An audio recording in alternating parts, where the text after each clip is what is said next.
Selamat datang dan kembali lagi di channel Bicara Saja. Sebuah video berdurasi 15 detik menggemparkan jutaan orang.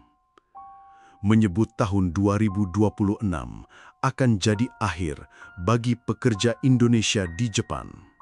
Negara Sakura disebut-sebut bakal memasukkan Indonesia ke dalam daftar hitam, hoax, atau tanda bahaya yang nyata.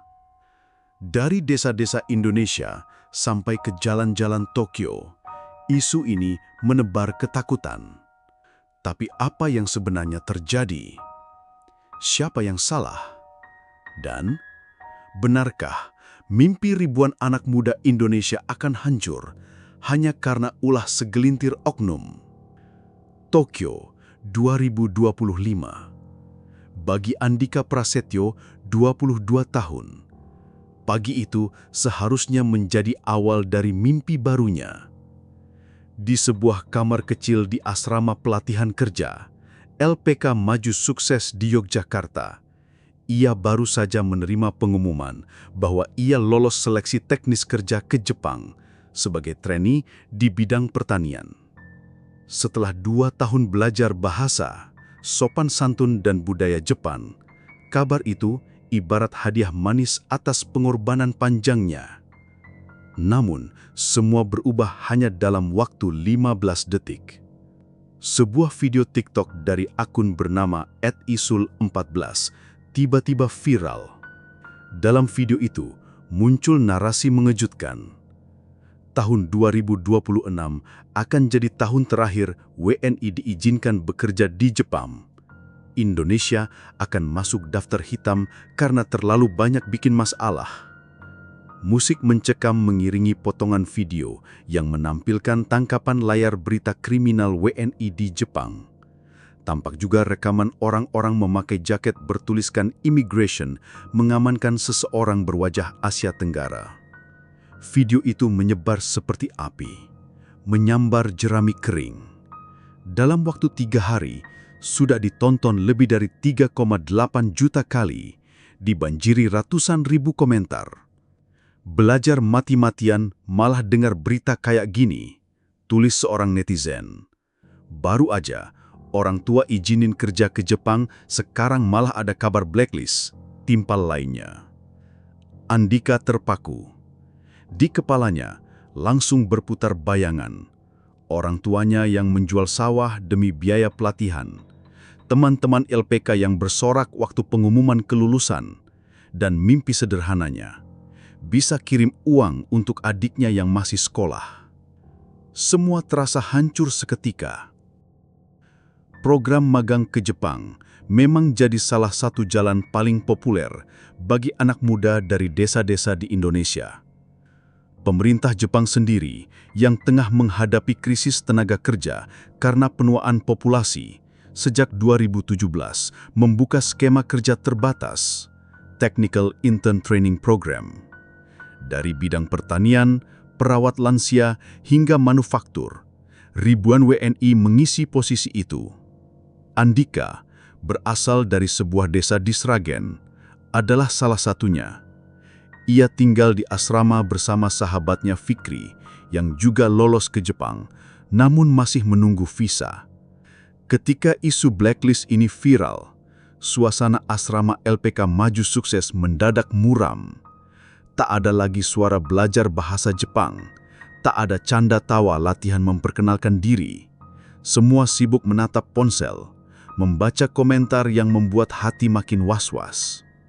Di Jakarta pun, kabar itu mengalir deras ke grup WhatsApp komunitas orang tua calon pekerja migran. Seorang ibu di Bekasi menangis karena sudah terlanjur meminjam uang rentenir untuk membayar LPK. Di Jember, seorang calon pekerja dilaporkan pingsan karena tekanan mental usai nonton video TikTok tersebut. Bahkan, beberapa LPK mengaku menerima puluhan telepon dari calon siswa yang membatalkan pendaftaran karena takut Jepang akan benar-benar menutup pintu.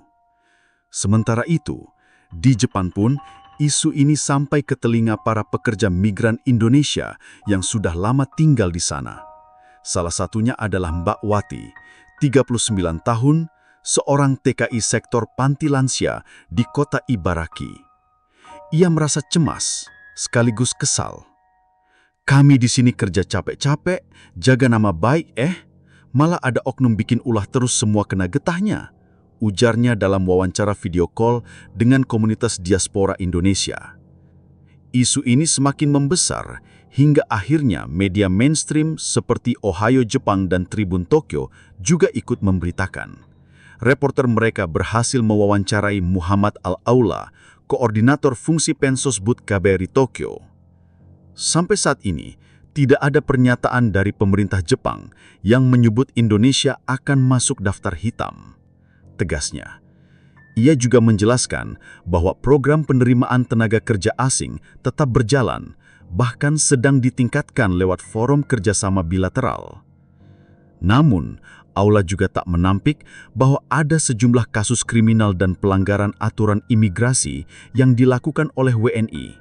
Semua kasus sudah ditangani sesuai hukum Jepang, tapi tidak bisa disangkal hal-hal semacam ini memberi tekanan diplomatik juga. Di tengah upaya klarifikasi ini, akun TikTok yang mengunggah video viral justru tidak memberikan penjelasan tambahan.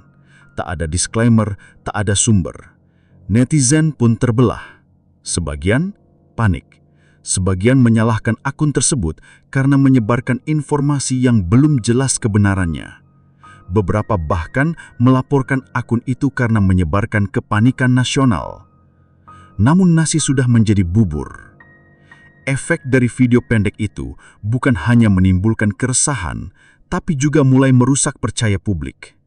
Banyak calon pekerja Indonesia mulai mempertimbangkan negara tujuan lain seperti Taiwan atau Polandia. Beberapa LPK melaporkan penurunan pendaftaran siswa secara drastis dalam 2 minggu terakhir. Andika, kalau gagal ke Jepang, aku pulang bawa apa? Kembali ke Yogyakarta.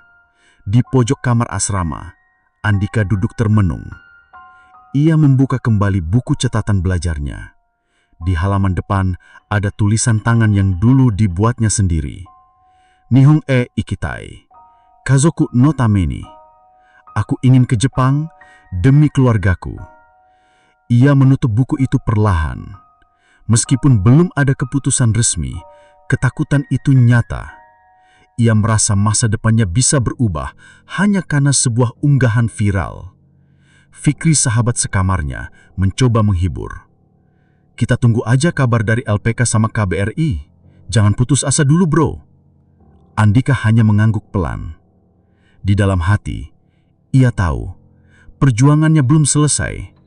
Tapi untuk sekarang, harapannya sedang digantung di udara bersama jutaan orang lain yang mimpinya terombang-ambing oleh isu yang belum tentu benar.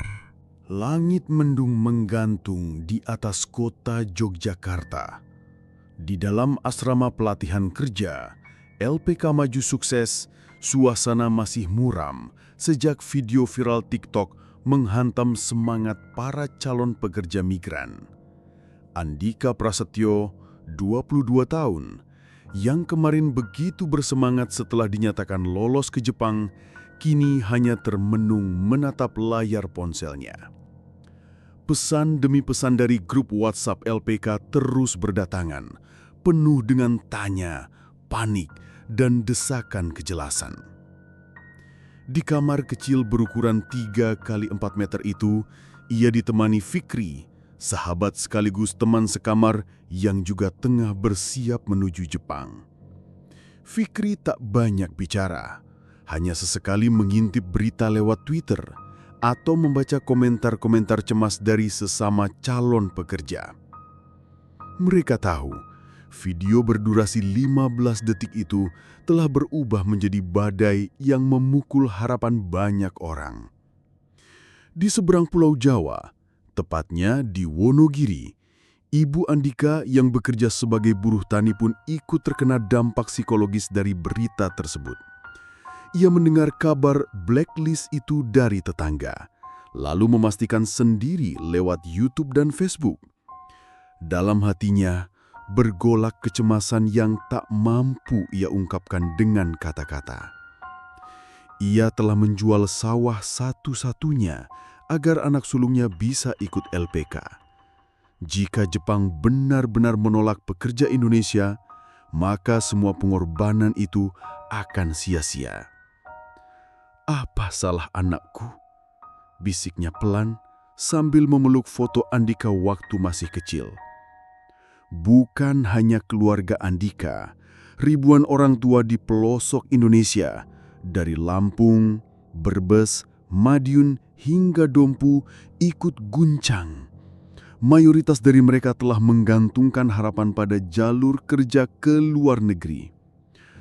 LPK kebanjiran telepon dari wali murid yang panik.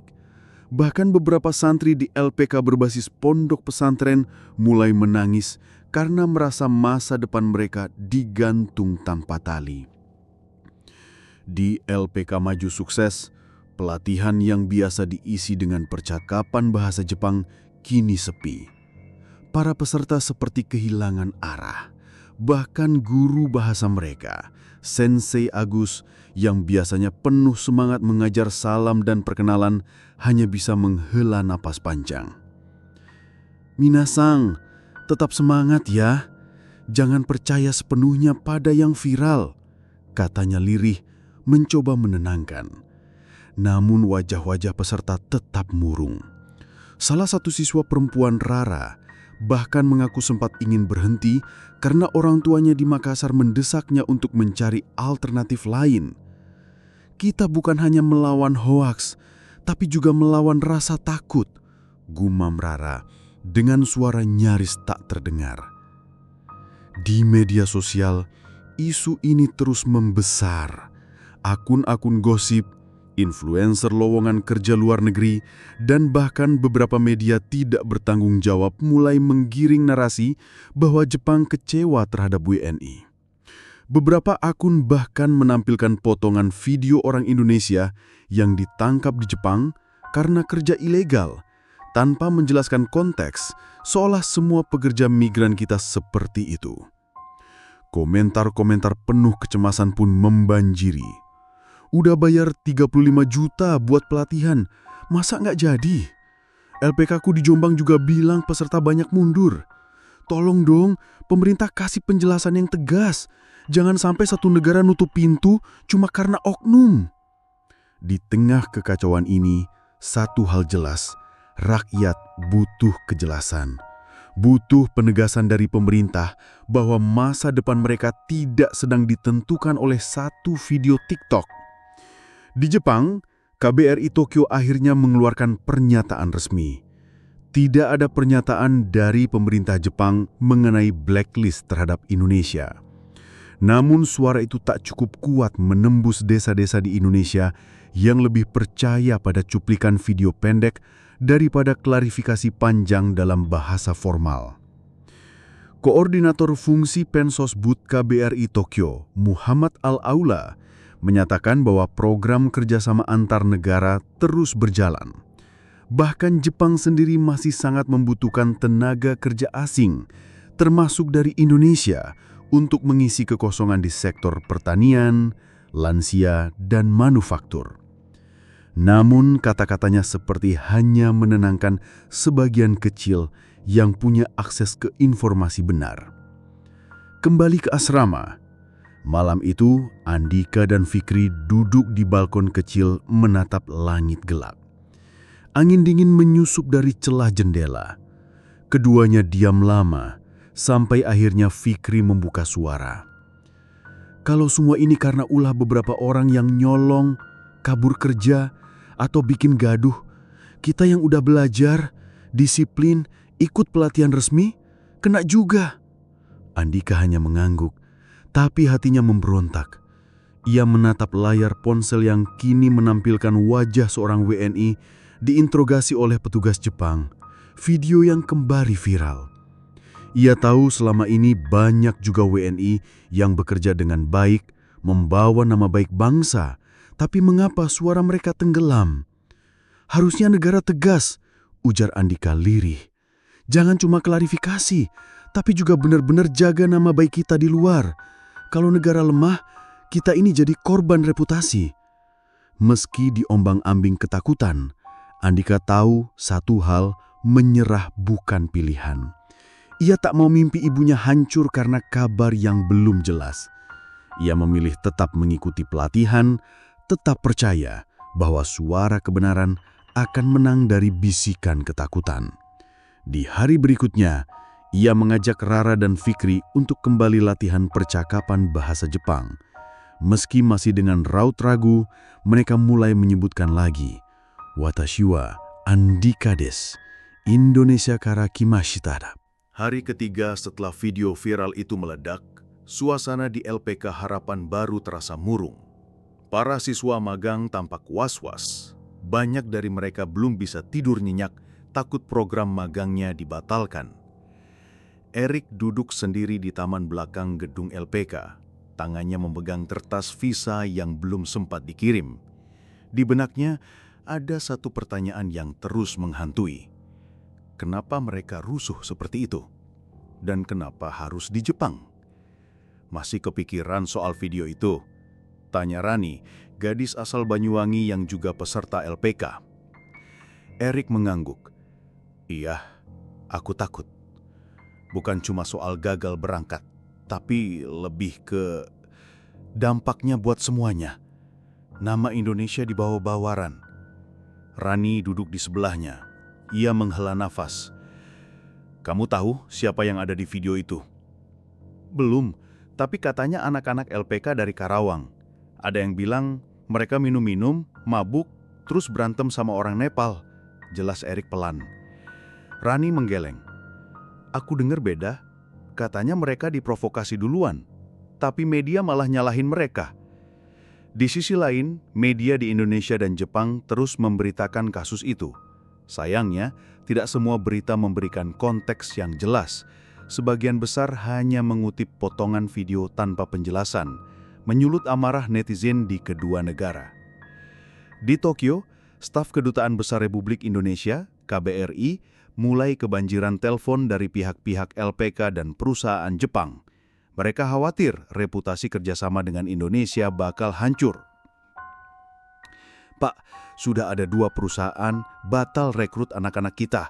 Katanya takut masalah budaya dan kekerasan, ujar seorang staf LPK Tokyo lewat sambungan Zoom. Pak Mulyanto, atas ketenagakerjaan di KBRI, menunduk lesu. Ia tahu, satu insiden bisa merusak percayaan yang dibangun bertahun-tahun. Sementara itu, di Karawang, LPK Karawang yang diduga tempat asal pelaku jadi sorotan. Wartawan berkumpul di depan gerbang. Para guru dan kepala LPK pun mulai dicecar pertanyaan. Butika, pengajar bahasa Jepang di sana, merasa dilema. Ia mengenal anak-anak itu. Menurutnya mereka bukan kriminal. Tapi sejak beberapa bulan terakhir, tekanan ekonomi membuat banyak siswa stres. Beberapa ada yang mulai berubah, mudah emosi, cepat tersinggung. Anak-anak sekarang nggak kayak dulu. Mereka datang bukan hanya dengan mimpi, tapi juga tekanan. Harus berhasil, harus kirim uang, harus lunas utang pelatihan. Itu semua bikin mental mereka rapuh, jelas Butika saat diwawancarai radio lokal. Erik di sisi lain mulai menyelidiki sendiri. Ia membuka ulang video yang viral, memperhatikan frame demi frame. Ia menemukan satu hal aneh. Di pojok kiri video, terlihat sosok berjaket merah yang tidak termasuk dalam rombongan WNI. Ia screenshot dan memperbesar gambarnya. Siapa ini? Gumamnya. Dengan bantuan forum-forum komunitas magang di Jepang, ia mendapat info. Pria itu adalah orang luar, sering muncul di kawasan hiburan malam Tokyo, dikenal sebagai penjajah alkohol murah untuk pelajar asing. Bersama Rani, ia mencoba mengontak akun Instagram yang pertama kali memposting video itu. Ternyata akun tersebut sudah diganti nama dan menghilang. Sementara di Tokyo, media Jepang mulai mengubah narasi. Salah satu media menyelidiki bahwa insiden tersebut terjadi di luar jam kerja, di area klub ilegal yang sudah lama jadi sorotan. Bahkan ada dugaan sindikat lokal sengaja menyasar pemagang asing untuk dijebak. Laporan itu membuat gelombang reaksi. Netizen Jepang pun mulai terbelah. Sebagian mulai membela WNI dan mengkritik sistem yang membiarkan pemagang asing rentan pada eksploitasi. Kembali ke Indonesia, Erik membuat video klarifikasi berdurasi 3 menit. Ia menyampaikan fakta-fakta yang ia temukan. Tak ada umpatan, tak ada emosi, hanya kronologi dan rasa prihatin. Ia unggah video itu di TikTok dan Instagram. Tak disangka, video itu meledak 1 juta views dalam sehari. Komentar pun membanjiri. "Terima kasih sudah jelaskan, saya juga punya adik di Jepang. Ternyata nggak semua kayak yang diberitakan ya. Salut buat anak ini, pintar dan berani." Namun, belum sempat Erik bernafas lega, ia mendapat telepon dari nomor tak dikenal. "Erik, kamu bicara terlalu banyak. Kamu nggak tahu apa yang kamu ganggu. Berhenti sekarang juga, sebelum kamu nggak bisa berangkat selamanya." Erik terpaku, tangannya bergetar. Panggilan terputus. Rani yang melihat wajah pucat Erik langsung mendekat. "Kamu kenapa?" Ia menatapnya. "Kayaknya ini bukan sekedar rusuh biasa, Ran. Ada yang lebih besar. Dan kita udah masuk terlalu dalam." Shin-Okubo, Tokyo 2025. Pagi itu kawasan Shin-Okubo, distrik yang terkenal sebagai Little Korea dan pusat kuliner Asia di Tokyo, dipenuhi pejalan kaki biasa. Karyawan kantoran yang buru-buru ke stasiun, turis lokal, hingga pelajar Jepang yang baru pulang sekolah. Suasana ramah seperti biasa. Namun pada pukul 7.30 waktu setempat, sesuatu terjadi yang membuat orang-orang terhenti dan menoleh. Sekelompok 4 pria muda WNI, semua peserta Technical Intern Training Program, TITP asal LPK Maju Sukses di Yogyakarta, berdiri berjajar di tengah trotoar. Mereka mengenakan seragam hitam polos dengan tulisan Pencak Silat Nusantara di dada. Tangan kanan mengepal, kaki ditekuk, dan suara teriakan khas silat menggema. "Shirap! Tang! Tarik!" Beberapa warga Jepang yang lewat terkejut. Ada yang menahan diri di pinggir trotoar, mengambil video pakai ponsel, ada pula yang buru-buru mencari jalan lain. Seorang ibu dan anak remajanya terdiam sambil menatap heran. Anak itu lalu bertanya dengan nada was-was, "Mama, mereka apa ya?" Bagi Aldi Setiano, 23 tahun, dan Bayu Ramadan, 24 tahun, latihan pagi itu adalah bagian dari persiapan lomba pencak silat antar TITP se-Jepang yang bakal digelar bulan depan. Mereka berlatih rutin setiap minggu pagi, di dekat asrama kerjanya di Saitama. Karena di lapangan latihan mereka kerap digusur satpam, akhirnya mereka memilih trotoar yang relatif sepi untuk mengeluarkan tenaga. Awalnya cuma mau latihan pagi, sambil ajak teman lain biar semangat. Nggak pernah kepikiran bakal buat orang takut. Namun, niat baik mereka malah jadi berita besar. Salah satu pengunjung toko ramen di dekat lokasi merekam latihan itu. Rekaman berdurasi 45 detik itu kemudian diupload ke Twitter oleh akun @TokyoRandomNews dengan caption, "Teror kultur asing di trotoar Tokyo, pencak silat tanpa izin, warga ketakutan." Dalam 12 jam, video tersebut mendapat lebih dari 200.000 retweet dan memicu ribuan komentar pro dan kontra. Akun-akun sensasional mulai menuduh WNI berusaha mengintimidasi publik dan menyerukan pihak berwenang agar menindaklanjutinya. Tagar #StopPencakSilat juga sempat tren di kalangan netizen Jepang. Asahi Shimbun menurunkan artikel kecil berjudul "Aksi bela diri asing mengganggu ruang publik", menyebut bahwa meski budaya bela diri penting, latihan tanpa izin di tempat umum meresahkan warga. NHK juga menayangkan liputan singkat di Berita Pagi mewawancarai satu warga. "Saya ikut karate, tapi tidak pernah melakukan latihan di jalan. Ini membuat saya merasa tidak nyaman." Di forum online 5 Channel, sebagian netizen menuntut peraturan ketat bagi komunitas asing. Ada yang menulis, "Kalau mau latihan, pakai dojo, jangan ganggu orang." Begitu berita menyebar, KBRI Tokyo bergerak cepat. Hari berikutnya, Atasé Ketenagakerjaan Muhammad Al-Aula mengirim surat edaran kepada seluruh LPK di Jepang mengimbau agar pelatihan non-resmi dilakukan di area privat atau lapangan terbuka yang telah mendapat izin. Ia juga menghubungi pengurus pencaksilat Persatuan Pencaksilat Antarbangsa Jepang untuk memfasilitasi jadwal latihan resmi. Dalam pernyataan pers, Aula menegaskan, pencaksilat adalah warisan budaya Indonesia. Kami mendorong WNI di Jepang untuk tetap melatih budaya kita, namun harus menghormati peraturan setempat dan meminta izin jika berlatih di ruang publik. Untuk meredam ketegangan, PPSAJ akhirnya menawarkan solusi. Pendirian On-Demand Dojo di Pusat Komunitas Indonesia di Tokyo, bekas aula serbaguna yang telah dihibahkan atas kerjasama KBRI dan Pemprov DKI Jakarta. Mulai minggu depan, setiap Sabtu pagi, para WNI akan berlatih di dojo resmi di daerah Shibuya dengan instruktur Jepang dan Indonesia bersertifikat. Aldi dan teman-temannya merasa lega. Akhirnya ada tempat yang aman dan legal. Semoga warga Jepang bisa lihat kita dari sisi yang benar. Sementara di Yogyakarta, Andika Prasetyopo, meski belum berangkat, ikut perkembangan insiden ini dengan cermat.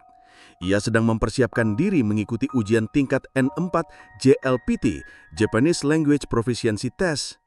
Dari grup chat LPK, kabar silat jalanan membuatnya gelisah. Ia tahu penuturan budaya kecil ini bisa berimbas besar. Andaikan aku sudah ada di sana, aku pasti pastikan latihan di tempat yang benar. Ini pelajaran kita. Budaya itu indah, tapi harus tahu di mana tempatnya. Insiden latihan silat sebenarnya jadi pemicu dialog positif. Beberapa media Jepang kemudian menayangkan liputan lain yang menampilkan cahaya terang pencak silat dengan menggambarkan manfaatnya bagi kebugaran lansia dan anak-anak. Artikel-artikel feature memuat wawancara dengan Mbak Wati, TKI senior yang juga menjadi pelatih silat di Ibaraki. Pencak silat mengajarkan kedisiplinan dan saling menghormati. Kalau dilakukan dengan tata tertib, ini bisa jadi sarana diplomasi budaya. Secara perlahan, narasi negatif mulai tertutup dengan narasi positif. Di dojo komunitas, suasana riang, suara teriakan jurus tetap terdengar, tapi kini di ruangan tertutup dengan banner Indonesia Harmoni, Jepang Harmoni. Dari trotoar Shin-Okubo hingga dojo di Shibuya, kita belajar bahwa kebudayaan dan hukum harus berjalan beriringan. Namun, masih banyak tantangan. Kapan saja muncul oknum yang mengabaikan aturan dan kapanpun ketakutan akan kembali memuncak. Langit Tokyo menjelang sore mulai dipenuhi awan kelabu. Di tengah kepadatan dan lalu lalang di stasiun Tokyo, tempat jutaan orang berganti kereta setiap harinya, nama Indonesia kembali bergema. Namun kali ini bukan karena prestasi atau budaya yang memukau, melainkan karena laporan resmi dari kepolisian Tokyo. Sebuah insiden mencuat. 3 orang pemuda asal Indonesia ditangkap setelah diduga mencuri barang dari toko elektronik besar di area Marunouchi. Mereka tidak hanya tertangkap CCTV, tapi juga sempat melawan petugas keamanan setempat. Video penangkapan mereka kembali viral, memperkeruh suasana yang belum reda sejak insiden TikTok sebelumnya. Nama-nama mereka cepat menyebar di kalangan LPK dan komunitas pelajar magang. Salah satunya disebut berasal dari LPK yang sama dengan Akbar. Yang lebih parah, media Jepang menyoroti bahwa ketiganya belum lama tiba di Jepang, hanya hitungan minggu. Netizen Jepang bereaksi keras.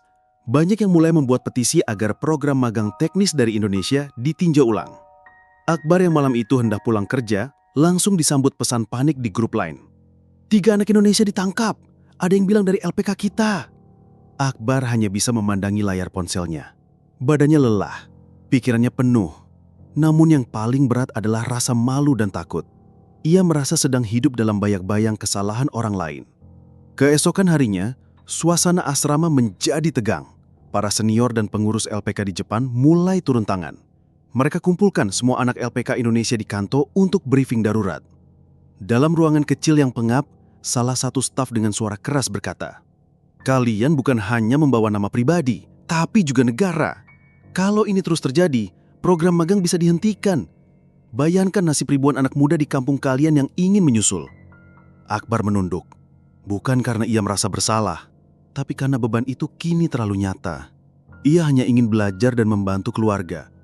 Tapi kini, setiap langkah terasa diawasi. Di stasiun orang-orang mulai memandangi mereka dengan curiga. Di minimarket, kasir tidak lagi menyapa ramah. Di sebuah malam yang dingin, Akbar menulis pesan untuk ibunya di kampung. "Mak, kalau besok aku harus pulang karena program ini dihentikan, maaf ya, bukan karena aku nakal, tapi karena kami sudah dicap sama semua." Tokyo, malam itu seperti biasa, tampak tenang di permukaan. Lampu-lampu kota berpendar di atas trotoar bersih. Kereta meluncur tanpa suara dan jalanan rapi penuh sopan santun. Namun di balik ketenangan itu, sebuah badai sedang mendekat. Bukan badai cuaca, tapi badai reputasi. Nama Indonesia kini tercemar, dan di pusat kekacauan ini, Riko dan teman-temannya menjadi simbol dari semua yang salah. Sejak insiden di kawasan Kabu Kico yang viral itu, nama-nama yang terlibat mulai tersebar. Riko, Aldo, Iqbal, bahkan Yuki yang setengah Jepang setengah Indonesia, semua mulai diburu oleh warganet Jepang. Komentar-komentar bernada benci membanjiri media sosial mereka. Bahkan, tempat kerja Riko, restoran gyudon tempat ia sudah bekerja setahun lebih, menerima email dan telepon dari pelanggan yang menolak dilayani staf asal Indonesia. "Kalian mencoreng negeri ini dengan kebiadaban," kata salah satu komentar yang masuk ke akun Instagram restoran tempat Riko bekerja. Riko, yang selama ini dikenal sebagai pekerja rajin dan tidak banyak ulah, mendadak jadi musuh bersama. Ia tidak berbuat langsung dalam kekacauan itu, tapi karena satu video memperlihatkan ia berdiri bersama kerumunan pelaku, namanya ikut terseret. Dunia digital tak lagi mengenal konteks. "Saya cuma ikut membeng motor. Kenapa saya ikut dituduh?" seru Riko pada Yuki malam itu. Mereka duduk di pinggir sungai Sumida, tempat biasa mereka menghindari keramaian. Tapi malam ini, udara pun seakan dingin karena beban psikologis yang menekan mereka. "Karena lo temenan sama mereka, dan kamera ngerekam lo di situ," jawab Yuki lelah. Ia menunduk, memainkan jari-jarinya, tak sanggup menatap mata sahabatnya sendiri. Sementara itu, di KBRI Tokyo suasana mendidih. Puluhan laporan masuk dari warga Indonesia yang mendapat perlakuan diskriminatif sejak video viral itu. Salah satunya bahkan dilempari botol plastik saat berjalan pulang kerja. Seorang tenaga kerja wanita dari Osaka ditolak naik bus oleh sopir dengan alasan Indonesia bikin rusuh. Kepala Perwakilan RI Pak Didin tampak pusing bukan main. Ia menggelar rapat darurat dengan atas tenaga kerja dan perwakilan komunitas diaspora Indonesia di Jepang. "Kita harus kontrol narasi ini sebelum makin liar," kata Pak Didin di ruang konferensi KBRI. "Kita bisa keluarkan klarifikasi, tapi media Jepang lebih percaya rekaman video daripada surat terbuka," saut Ibu Rika, ketua komunitas mahasiswa. Diskusi itu berlangsung berjam-jam. Mereka tahu dampaknya bisa sangat besar. Jepang dikenal sangat berhati-hati dalam memberi visa dan memperpanjang izin kerja. Bila opini publik memburuk, bukan tidak mungkin pemerintah Jepang menghentikan sementara perekrutan tenaga kerja dari Indonesia. Kabar itu mulai menyebar ke tanah air. Di sebuah LPK di Solo, para siswa mendadak panik. Pak Heru, kepala pelatihan, tampak cemas saat membaca email dari agensi Jepang. "Sementara, kami hentikan rekrutmen siswa dari Indonesia hingga situasi lebih kondusif." Sontak, belasan siswa yang tadinya latihan bahasa Jepang dengan semangat mulai kehilangan arah. Mimpi mereka berangkat tahun depan kini tampak kabur. Di sisi lain, media sosial di Indonesia justru masih ramai dengan komentar konyol dan candaan soal kerusuhan itu. "Indonesia emang suka bikin heboh di luar negeri," tulis akun anonim, sementara ribuan retweet memperparah citra yang sudah rusak. Namun tidak semua hanya duduk dan melihat. Seorang YouTuber Jepang yang pro-Indonesia, Tanaka Satoru, membuat video klarifikasi. Ia menyelidiki sendiri dan menelusuri kronologi kejadian sebenarnya. Dalam videonya, ia menunjukkan bahwa pemicu kerusuhan ternyata bukan orang Indonesia, melainkan kelompok multinasional dari beberapa negara Asia Tenggara. Riko dan kawan-kawan hanya ikut nimbrung di akhir kejadian. "Jangan menyalahkan seluruh bangsa karena ulah beberapa orang, dan bahkan yang kalian tuduh pun tidak bersalah," kata Tanaka dalam video itu. Video tersebut viral di kalangan komunitas Jepang yang melek informasi. Beberapa mulai mempertanyakan narasi utama. Namun bagi sebagian besar masyarakat Jepang, kerusakan sudah terjadi. Dan Riko kini berdiri di ambang kehancuran hidupnya di negeri asing ini. Malam itu, saat hujan turun membasahi jalanan Shibuya, Riko menatap pantulan wajahnya di etalase toko yang kosong. Ia tahu, satu keputusan kecil malam itu akan menentukan apakah ia melawan atau pulang dan menyerah. Dan di tengah ketidakpastian itu, sebuah pesan WhatsApp masuk ke ponselnya. Besok, jam 10 pagi, kita dipanggil ke kantor imigrasi. Tubuh Riko bergetar. Ini bisa jadi akhir dari segalanya, atau awal dari perjuangan yang lebih besar. Kepanikan dan kehebohan akibat kerusuhan yang melibatkan WNI di distrik Ueno, Tokyo, belum juga reda. Namun, pemerintah Jepang sudah mulai mengambil tindakan tegas.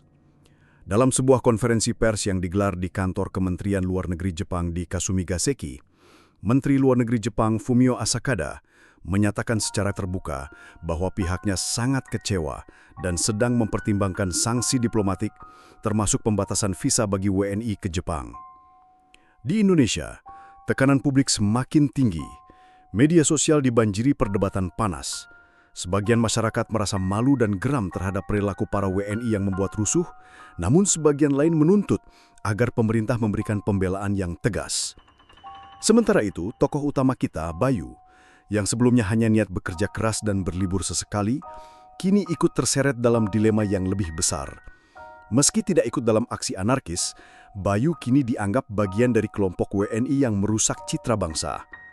Saat mendatangi Kedutaan Besar Republik Indonesia di Tokyo untuk memperpanjang dokumen, ia malah dicurigai dan sempat diinterogasi oleh petugas keamanan Jepang. "Saya cuma kerja bangunan, Pak. Saya bahkan nggak ikut rusuh itu," ujarnya gemetar ketika diminta menunjukkan ponselnya. Petugas konsuler Indonesia berusaha menenangkan Bayu. Namun, mereka juga mengakui bahwa situasi diplomatik saat ini sangat sensitif.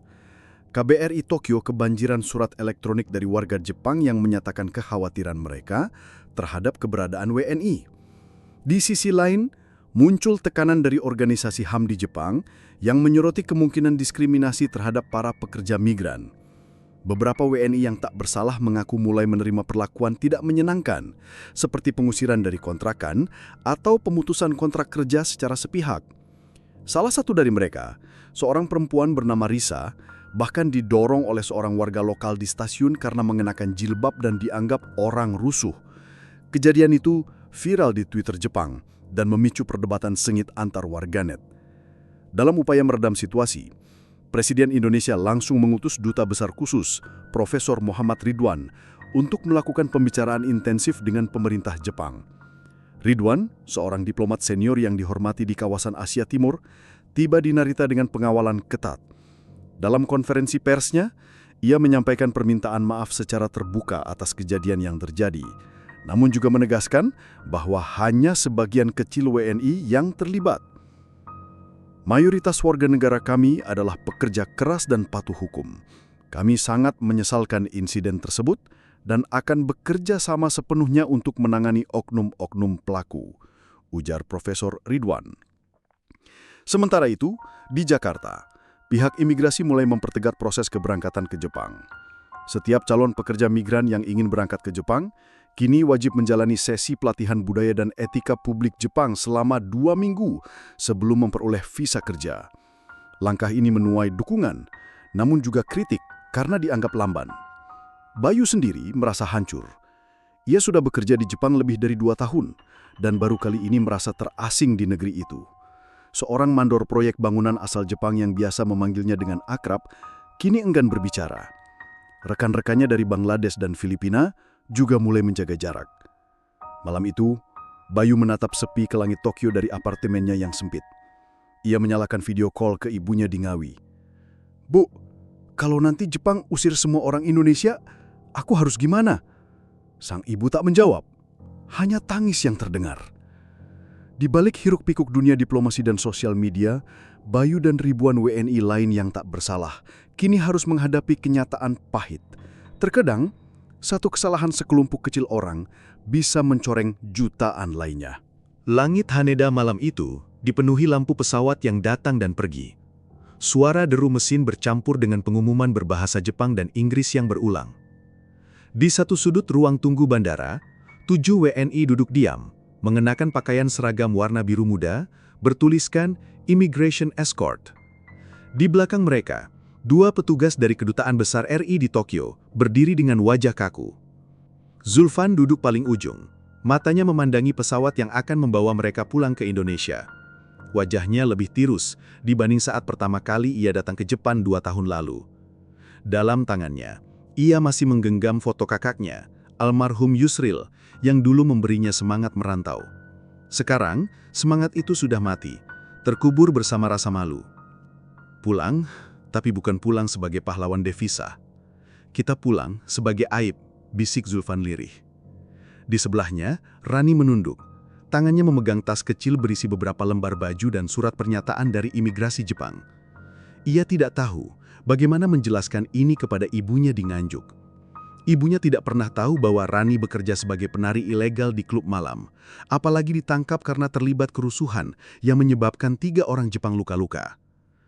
Kita benar-benar merusak nama Indonesia, gumam Rani, nyaris tak terdengar. Sementara itu, Pak Didi, perwakilan KBRI di Tokyo, duduk di seberang mereka. Wajahnya lelah. Ini bukan pertama kalinya ia memulangkan WNI yang bermasalah, tapi kasus kali ini adalah yang paling berat. Video kerusuhan di distrik Shibuya sudah viral di seluruh media Jepang, bahkan masuk pemberitaan internasional. Negara hampir masuk daftar pengawasan Jepang untuk pengajuan visa kerja. Ini bukan sekedar insiden, kata Pak Didi ke atasannya lewat sambungan telepon semalam. Terlalu banyak yang terlibat, dan semuanya berasal dari program ilegal. Sebelum naik ke pesawat, satu persatu WNI itu diminta menandatangani surat deportasi. Mereka juga dilarang kembali ke Jepang selama 5 tahun. Beberapa bahkan masuk daftar hitam permanen. Zulfan menggigit bibirnya saat membubuhkan tanda tangan. Dalam hatinya, ada sesal yang membara. Ia ingat bagaimana awalnya semua ini hanya karena ego, karena ingin cepat kaya, karena tergoda lowongan palsu di Facebook yang menjanjikan kerja ringan, gaji besar, dan fasilitas apartemen. Kita naif, kita serakah. Namun bagi Joko, yang berdiri di belakang, ini adalah realitas yang harus ditelan. Ia yang paling muda di antara mereka, baru 19 tahun. Ia bahkan belum sempat mengeja nama-nama stasiun kereta Jepang, tapi sudah harus merasakan ruang tahanan di Shinjuku. Ia dikeroyok warga lokal setelah kedapatan mencopet dompet seorang nenek di stasiun. Semua ini bermula dari satu kesalahan kecil, masuk ke Jepang lewat jalur ilegal. Pihak imigrasi Jepang tengah memperketat proses seleksi visa kerja bagi warga Indonesia. Beberapa perusahaan Jepang yang sebelumnya membuka lowongan untuk pemagang Indonesia, kini menunda kerjasama. Ada perasaan kecewa dan kehilangan kepercayaan. Beberapa media Jepang menyebut insiden ini sebagai The Indonesian Riots dan menyindir bahwa negara yang terkenal ramah ini tidak bisa mengendalikan warganya saat berada di luar negeri. Pemerintah Indonesia merespons cepat. Menteri Tenaga Kerja mengumumkan akan mengevaluasi semua penyalur tenaga kerja ke Jepang. Duta Besar RI di Tokyo memberikan konferensi pers, menegaskan bahwa Indonesia menyesalkan kejadian ini dan akan memperketat proses migrasi. Namun publik Jepang sudah terlanjur membentuk opini. Di berbagai forum online Jepang, muncul komentar yang menyakitkan. Orang Indonesia datang ke sini bukan untuk kerja, tapi bikin masalah. Kita harus waspada dengan mereka. Jangan lagi kasih visa sembarangan. Kenapa? Zulfan memandang keluar jendela. Lampu-lampu Tokyo terlihat seperti bintang di bumi. Indah, tapi dingin. Ia tahu, begitu mendarat di Jakarta, hidupnya tidak akan sama lagi. Ia akan menjadi sorotan. Ia mungkin tidak akan diterima bekerja di luar negeri. Tapi ia juga tahu, ini belum akhir. Ia menarik nafas panjang lalu menoleh ke Rani. Kalau kita bisa mulai lagi, dari nol, kamu mau ikut? Rani terdiam, lalu perlahan mengangguk. Asal jalannya benar. Aku nggak mau salah lagi. Dan dengan itu, pesawat mengudara, membawa mereka pulang. Bukan sebagai pahlawan, bukan juga sebagai kriminal, tapi sebagai pelajaran hidup bagi ratusan ribu WNI lain yang bermimpi tentang negeri seberang. Langit Haneda malam itu dipenuhi lampu pesawat yang datang dan pergi. Suara deru mesin bercampur dengan pengumuman berbahasa Jepang dan Inggris yang berulang. Di satu sudut ruang tunggu bandara, 7 WNI duduk diam, mengenakan pakaian seragam warna biru muda, bertuliskan Immigration Escort. Di belakang mereka, 2 petugas dari Kedutaan Besar RI di Tokyo berdiri dengan wajah kaku. Zulfan duduk paling ujung, matanya memandangi pesawat yang akan membawa mereka pulang ke Indonesia. Wajahnya lebih tirus dibanding saat pertama kali ia datang ke Jepang 2 tahun lalu. Dalam tangannya, ia masih menggenggam foto kakaknya, almarhum Yusril, yang dulu memberinya semangat merantau. Sekarang, semangat itu sudah mati, terkubur bersama rasa malu. Pulang, tapi bukan pulang sebagai pahlawan devisa.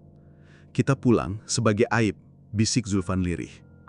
Di sebelahnya, Rani menunduk. Tangannya memegang tas kecil berisi beberapa lembar baju dan surat pernyataan dari imigrasi Jepang. Ia tidak tahu bagaimana menjelaskan ini kepada ibunya di Nganjuk. Ibunya tidak pernah tahu bahwa Rani bekerja sebagai penari ilegal di klub malam, apalagi ditangkap karena terlibat kerusuhan yang menyebabkan 3 orang Jepang luka-luka. Kita benar-benar merusak nama Indonesia, gumam Rani, nyaris tak terdengar. Sementara itu, Pak Didi, perwakilan KBRI di Tokyo, duduk di seberang mereka. Wajahnya lelah. Ini bukan pertama kalinya ia memulangkan WNI yang bermasalah, tapi kasus kali ini adalah yang paling berat. Video kerusuhan di distrik Shibuya sudah viral di seluruh media Jepang, bahkan masuk pemberitaan internasional. Negara hampir masuk daftar pengawasan Jepang untuk pengajuan visa kerja. Ini bukan sekedar insiden, kata Pak Didi ke atasannya lewat sambungan telepon semalam. Terlalu banyak yang terlibat, dan semuanya berasal dari program ilegal. Sebelum naik ke pesawat, satu persatu WNI itu diminta menandatangani surat deportasi. Mereka juga dilarang kembali ke Jepang selama 5 tahun. Beberapa bahkan masuk daftar hitam permanen. Zulfan menggigit bibirnya saat membubuhkan tanda tangan. Dalam hatinya, ada sesal yang membara.